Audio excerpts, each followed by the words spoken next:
یہاں مفسرین نے ایک بات لکھی ہے اس آیت کے تحت کہ فرمایا جو زمین پہ چلنے والا ہے اس کا رزق اللہ کے ذمے. فرماتے ہیں کہ یہ اللہ نے ہماری عقل کے مطابق ہم سے بات کی ہے، ورنہ آسمانوں میں جتنی مخلوق ہے رزق اس کا بھی اللہ کے ذمے ہی ہے. یہاں جو فی الارض کے لفظ ہے زمین پہ، وہ ہمیں سمجھانے کے لیے کہ تم نے تو صرف یہ دنیا دیکھی ہے نا، تو جس کو تم نے دیکھا ہے وہ سب کھاتے اللہ کا دیا ہوا ہی ہے. تو جو ہم نے دیکھا تھا رب کریم نے اس کے مطابق ہمیں سمجھا دیا. فرمایا کچھ تو تم نے دیکھے نہیں، چلو ان کی تم سے بات نہیں کرتے، پر جو تم نے دیکھے ہیں ان سب کا رزق کس کے ذمے ہے؟ اللہ کے. میرے محبوب کریم علیہ الصلوۃ والسلام نے فرمایا اللہ پہ بھروسہ رکھ کے سویرے نکل جانا رزق کی تلاش میں. کس پہ بھروسہ رکھنا ہے؟ نکلنا تمہارے ذمے ہے. یہ نہ کہنا کہ گھر بیٹھوں گا تو یہیں آئے گا. نکلنا تمہاری ذمہ داری ہے، جتنی ذمہ داری ہے وہ پوری کرنا. اللہ پہ بھروسہ کر کے نکل جانا تمہاری ذمہ داری ہے. رب کا ذمہ ہے تمہیں رزق دینا، وہ ضرور تمہیں رزق پہنچائے گا. یا رسول اللہ صلی اللہ علیہ وسلم کس طرح پہنچے گا؟ تو ذرا حضور کے لفظوں کا حسن بھی دیکھیے.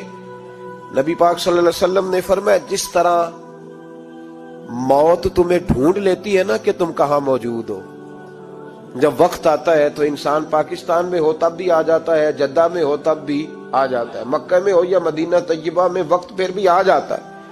فرمایا جس طرح موت تم جہاں بھی ہو تم تک پہنچ جاتی ہے نا، اس طرح تمہارا رزق بھی تم جہاں موجود ہوتے ہو اللہ وہاں پہنچا دیتا ہے. تو یا رسول اللہ صلی اللہ علیہ وسلم کس انداز میں؟ تو فرمایا نکل جانا تمہاری ذمہ داری ہے. فرمایا سویرے پرندے بھی نکل جاتے ہیں اور شام کو جب لوٹتے ہیں تو اللہ انہیں پیٹ بھر کے روزی عطا فرماتا ہے. حالانکہ ان کو نہیں پتا ہوتا ہمارا کارخانہ کہاں ہے، ہم نے کہاں جا کے مزدوری کرنی ہے. ان کو نہیں پتا ہوتا کہ ہمارا دفتر کہاں ہے، ہم نے کس آفس میں بیٹھنا ہے. ان کو نہیں پتا ہوتا کہ ہم نے کہاں جا کے مال خریدنا ہے اور کہاں سے ہم نے پھر اس کو دوبارہ بیچنا ہے. انہیں خبر نہیں ہوتی. اللہ پہ بھروسہ کر کے نکل جاتے ہیں. نکلنا تو تیرے ذمہ ہے کہ نہیں؟ فرمایا وہ تو ڈیوٹی کر، شام کو اللہ جو رب پرندوں کو روزی دیتا ہے وہ تجھے بھی عطا فرمائے گا. تو جس حال میں ہے، کیونکہ تو نے اپنا یہ حال خود نہیں بنایا، جس نے بنایا ہے وہ بڑا بہتر جانتا تھا کہ تو اسی حال میں اسے اچھا لگتا ہے. تو اسے اسی حال میں، ایک بزرگ تھے تو ان کی طبیعت بڑی علیل ہو گئی، بیمار ہو گئے، تو اللہ نے آزمائش دی تو کیڑے پڑ گئے وجود میں. ایک کیڑا یہاں سے کھا رہا تھا، اللہ والے بڑے راضی رہتے ہیں اس کی رضا پہ. تو کیڑا یہاں کھا رہا تھا تو نیچے گر گیا، تو بابا جی نے اٹھا کے پھر وہاں رکھ لیا. کہنے لگے جب اس نے تیری ڈیوٹی مجھے کھانے کی لگائی ہے تو میں اس بات پہ راضی ہوں، تو نیچے کیوں گرتا ہے؟ بس ٹھیک ہے کھا، جب اس نے تجھے ڈیوٹی جو تیری لگائی ہے. سالبہ بن عبد الرحمن ایک صحابی تھے، سالبہ غالباً نبی پاک صلی اللہ علیہ وسلم کی خدمت میں آئے. کہنے لگے یا رسول اللہ صلی اللہ علیہ وسلم غربت بڑی ہے، میرے لیے دعا کریں اللہ زیادہ مال دے. تو محبوب صلی اللہ علیہ وسلم نے فرمایا تو جس حال میں اچھا ہے وہ تیرے لیے بہتر ہے، جس میں تو ہے وہی حال تیرے لیے. مشکل ہے نا یہ جواب سننا. یا رسول اللہ صلی اللہ علیہ وسلم دعا کر دے. تو محبوب نے کیا فرمایا؟ فرمایا تو جس حال میں ہے نا وہ حال تیرے لیے بہتر ہے، اسی میں رہ. کہ نہیں حضور دعا کریں. فرمایا سالبہ تو باز آ جا. حضور دعا کریں. فرمایا تو باز آ جا. 2-3 دفعہ کا ضد کی. محبوب نے فرمایا جا پھر اللہ تجھے زیادہ پیسے دے گا. چند بکریاں خریدی، اتنی برکت ہوئی کہ بکریوں کے ریوڑ بن گئے. پھر کچھ بکریاں بیچ کے گائے خرید لی، ان کے بھی ریوڑ ہو گئے. پھر کچھ اونٹنیاں لے لی، ریوڑ ہی ریوڑ. پہلے 5 وقت مسجد میں آتے تھے، اب فجر اور عشاء رہ گئی. پھر مال زیادہ ہوا تو مدینے شہر میں کوئی جگہ ہی نہیں، مدینے سے باہر حویلی خریدی. پھر جمعہ ہی رہ گیا، جمعے کے جمعے آتے. زکوٰۃ کا حکم آیا. میرے نبی کریم علیہ السلام نے حضرت ابو ہریرہ کو بھیجا. فرمایا جا اسے کہہ تیری زکوٰۃ بنتی ہے 2.5%.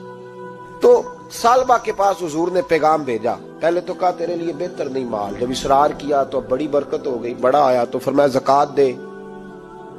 2.5% زکوٰۃ ہے. اب جب سوچا کہ 5 اونٹوں پہ ایک بکری جائے گی اور بڑا سارا مجھے دینا پڑے گا، اب جب غور کیا تو یہ تو نہ کہا کہ میں نہیں دیتا، حضرت ابو ہریرہ سے کہنے لگے نبی کریم علیہ السلام کی خدمت میں عرض کرنا کہ میں خود آؤں گا۔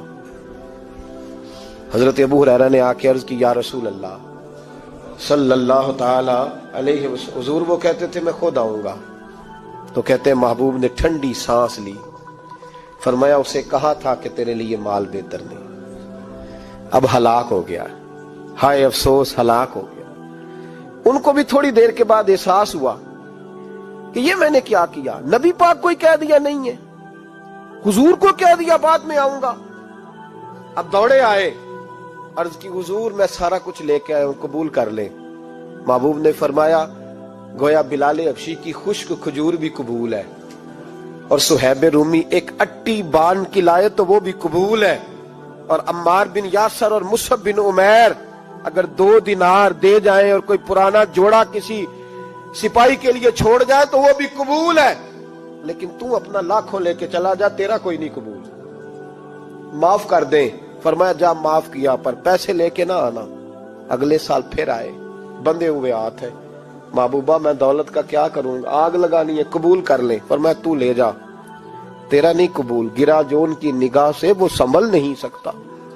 حضور نے وصال ظاہری کیا تو جناب صدیق اکبر کے پاس آئے، لاکھوں کا مال، ابو بکر قبول کر لو، تو جناب صدیق اکبر کہنے لگے اس کا کر لوں جس کا نبی نے نہیں کیا، چل جا کوئی نہیں چاہیے۔ حضرت عمر کے زمانے میں قحط پڑ گیا، بارشیں نہیں ہوتی، غلہ نہیں ملتا، حالات خراب ہے، مالی طور پہ بحران آ گیا، غربتیں، مجبوریاں، تکلیفیں، آ کے روئے عمر میرا قبول کر لو، مجھے معافی تو مل گئی تھی نا۔ فرمایا معافی اپنی جگہ پہ، پر جس کا مصطفیٰ نے قبول نہیں کیا۔ بہت سارے لوگوں کو پتہ ہی نہیں کہ ان کا قبول ہی نہیں ہوا، اور وہ الجھے ہوئے، انہیں خبر ہی نہیں کہ اصل بات کیا ہے۔ فرمایا جس کا مصطفیٰ کریم نے قبول نہیں کیا، اب ہیرے اور جواہرات بھی لے کے آئے تو بھوکے مریں گے، پر اس کا قبول، اس بات پہ راضی رہو جس حال میں اللہ نے رکھا ہوا ہے، اس حال میں راضی رہو۔ یہ جو مصیبت ہے نا دیکھنی کہ وہ بھی میرے پاس، تمہیں کیا پتا، کبھی پوچھ تو صحیح اس سے وہ کس مصیبت کا شکار ہے، جو مالی طور پہ بڑا امیر ہے، تو اس کی طرف دیکھ کے اپنا دل برا کرتا ہے۔ بس جس حال میں رب نے رکھا ہے اس حال میں رہ۔ حضرت عثمان غنی کے زمانے میں تو وہ وصال کر گئے، لیکن بھائی تو جس حال میں تیرا رب تجھے رکھتا ہے اس حال میں رہ، تیری مالی پریشانیاں ختم ہو جائیں گی۔ امام شافعی فرماتے ہیں جن گھروں میں لوگ فجر کی نماز کے وقت سوئے ہوتے ہیں ان گھروں میں رزق نہیں آتا۔ آپ فرماتے ہیں فجر کا وقت اللہ کے دینے کا وقت ہے، اس وقت اللہ بانٹتا ہے۔ حضور صلی اللہ علیہ وسلم کا فرمان ہے نا حدیث میں کہ تہجد کے وقت اللہ پہلے آسمان پہ نزول جلال فرماتا ہے جو اس کی شان کے لائق ہے تہجد کے وقت، اور وہ کہتا ہے مانگو میں تمہیں عطا کروں گا۔ لینے کی باری آئے تو بندہ سمیٹ سماٹ کے اندر گھس جائے۔ ہمارے ہاں یہ ہوتا ہے کہ عشاء کے بعد بچے بیٹھتے ہیں موبائل لے کے، تہجد کا وقت آتا ہے تو ان کی آنکھیں بند ہونی شروع ہوتی ہیں، تو لینے کے وقت تو سویا تھا، تیرا مسئلہ کیسے حل ہوگا؟ بھائی جب کوئی آدمی خیرات بانٹ رہا ہو تو جو پیالہ پیچھے کر لے اسے ملے گا؟ کہتے اس وقت آنا جب میں بانٹ رہا تھا، اب تو کدھر آ گیا ہے؟ مثال دے رہا ہوں۔ تو فجر کا وقت مانگنے کا ہے، تو ساری رات تو گزر گئی گیمیں کھیلتے، ٹی وی دیکھتے، اور جو لینے کا وقت تھا تو سو گیا، تو کیسے آئے گا تیرے پاس؟ تو اٹھے سویرے، بندوں سے مانگ کے دیکھ لیا، بڑی عزتیں خراب ہوئی، فجر کا وقت اٹھ کے جھولی پھیلائے۔ میرے رسول پاک علیہ السلام فرماتے ہیں، رب فرماتے ہیں جب بندے میرے آگے جھولی پھیلاتے ہیں مجھے شرم آتی ہے، کیسے خالی واپس کر دوں؟ تو اس کے سامنے جھولی پھیلائیں سویرے اٹھ کے، رزق میں برکت ہوگی۔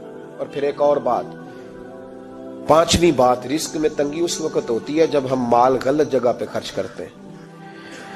اللہ مال دیتا ہے اپنے فضل سے، اور جب ہم اسے ضائع کریں، مثال دیتا ہوں، میرے پاس ایک شخص نے آ کے کہا حضرت جی بچی کی شادی ہے، یا میرا گھر میں کوئی بیمار ہے، یا بڑی آزمائش ہے، 10,000 کی ضرورت ہے، میں نے تھما دیا اس کو، پھر مجھے بعد میں پتا چلا کہ وہ تو عیاشی کر رہا ہے پیسوں سے، وہ تو چلا گیا کہیں گھومنے اور فلاں ہوٹل میں، مہنگے ہوٹل میں بیٹھ کے کھانا کھا لیا، تو میرے دل پہ کیا گزرے گی اس شخص کے بارے میں؟ بلا مثال و بلا تشبیہ سمجھانے کے لیے اللہ نے مال دیا فضل سے، اور اگر عیاشیوں میں لگا دیا۔